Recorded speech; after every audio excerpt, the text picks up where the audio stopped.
Hey guys, what's up? I wanted to show you, kind of go over how VIX has been affecting ES after ES futures, SPX, all that options after this big drop we had this week. As you know, Trump tariffs really gave us a nice little dump here. I don't even want to look at my long-term shares portfolio because, yeah. But it gave us a lot of options, trading opportunities, especially when it came to SPY, SPX. So I wanted to show you, first of all, kind of show you the VIX. Let's see.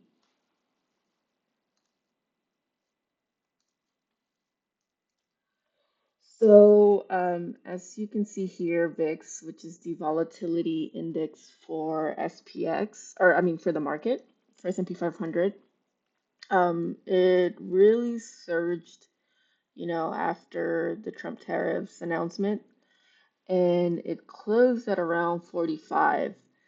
So what does that do to options trading? Basically, as you know, volatility or implied volatility plays or factors into the premium of each contract. So as it increases, your contract price increases, but also as it decreases, it tends to dramatically increase the price as well. So any moves against you can kind of mess up your contracts. So you kind of have to be ready to take profit, kind of more of a scalping territory. So kind of it's the same as basically the market had its earnings season and it's spiking up the volatility. And so that's kind of like what's going on here. So with ES, what does it do to ES? One thing that it does is that as volatility increases, the implied moves in ES are bigger. So here, intraday. So this is Friday's intraday candle, or this is Friday's action. And so as you can see, we're having 164.96, basically about 100 point moves in ES, in SPX. Here this was like a 100 point move, whereas in low low VIX territory, like go back, let's go back before Trump was elected or Trump came into office. Low VIX territory, you basically have 70, point moves the entire day. So when you have these reversals in ES, they're small, like 35 points. They're not as big as they are now. So what does that mean? That means that with higher VIX, you get a lot of opportunities to kind of find these plays. And some people like Abby, he played them both sides. Like he played the upside and the downside. As a trader, I'm still kind of not comfortable doing that. So I was mainly looking for downside setups. And when it came to market structure, ES had really clean setups. For example, here, when this went up, you could have taken puts again at the rejection of this fair value gap. Same here. And then here, there was an order block as well that rejected right here that you could have taken as well. So it gave you a lot of clean entries. Hopefully next week we get a lot of moves like this because you can easily scalp 100 to 300% on SPY SPX, especially with these big moves. And so I wanted to show you like one contract I was playing. So I played the 500p, which is like when you think about it, 500 at open was like 200, 150 points out of the money. But because VIX is high, the contract price was high as well, and I got in around I think 2 something or 250, something or somewhere around that. And I think it went down a little, yeah, and before it exploded. So that was my first entry, and that was around, let's see, that was around here. So I entered at the rejection here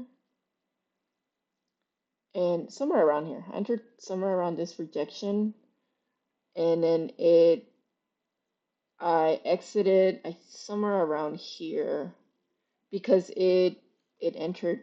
This was a daily fair value gap going back to 2024. So once it tapped the middle of that, I'm like, all right, let me exit real quick. I think my contract went up to 440%, but it took profit around 400-ish percent. And then after that, I realized we were still having these moves, because we're in a downtrend.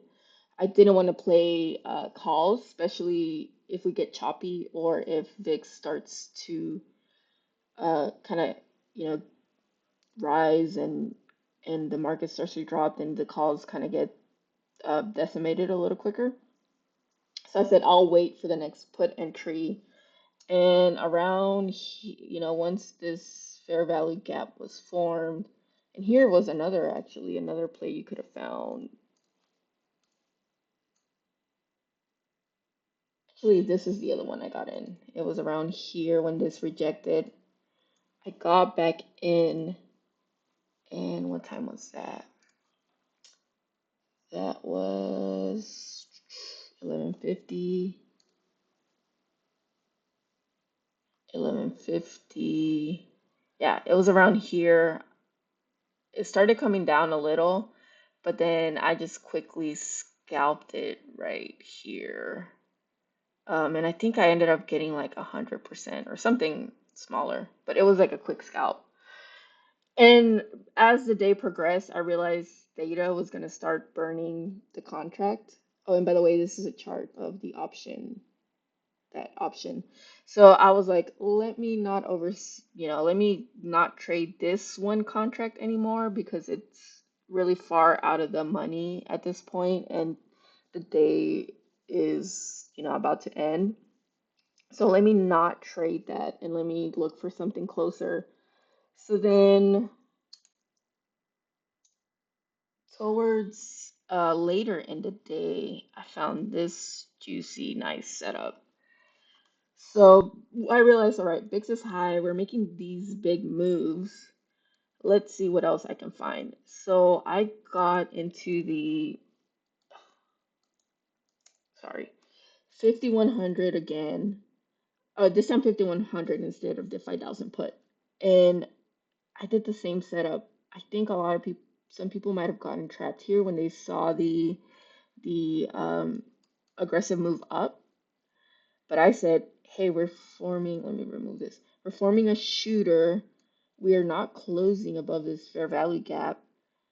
I got in a little early. I'm like, let me try a put here. Let's see what happens. So I got into the 5100. And because, yes, it's so, VIX is so high, it's expensive. So I got in around, my fill was like 750, something like that. So I got around these candles. So once it started to drop, I actually had it to sell at 35. So I didn't catch the highest of the high, but I caught this little move right here. And so um sold it there. And one thing I do when VIX is elevated is or just overall when I'm trading SPX, especially towards the end of the day, I just set it to, I think, I bought it at 750. I think I can get 35 or, 30 out of this, and I'll just set it to sell at that point. And I evaluate, see if it's starting to get closer, and if it does, I just let it sit there. And if I see it never get there and it starts to reverse, I just sell it at whatever the ask is at, or the bid, the ask is at, and then I just get out of the trade. Because sometimes like these move, as you can see, these move crazy because then the next candle after that just dropped dramatically. Um, so that's what I did with this one. And then I went back and towards the end of the day, um, actually, let me look at my Webull history to see which one I got in. So the last 15 minutes of the day, I try to see like if we're consolidating, I'll try and see if I can find something. And so I ended up we ended up going up, and I said, let me try the 58.80.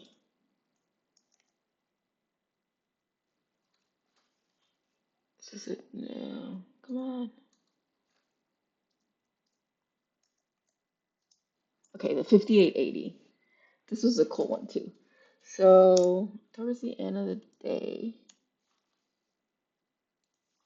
I noticed yet again, we're pumping. It's about the day's about to end, and I said again, we are coming back to this fair value gap, and there's also an order block right here, so more like a silver bullet setup, this right here. And I'm like, whoa, this looks like I can do like a last 15-minute play. And so I got into this contract. I got filled at 1.3. So I got in like around here. Actually, I think I ended up getting like around this candle. So it actually ended up going down a lot. But I was like, screw it.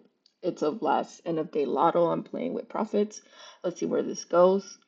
Because it's the last like 10 minutes, I actually set it to sell at 5.0, which netted me like about a, you know, pretty good profit. But geez, it ended up going all the way. If you set it to fill, like let's say at 10, I would have gotten, from $130 to $1,000.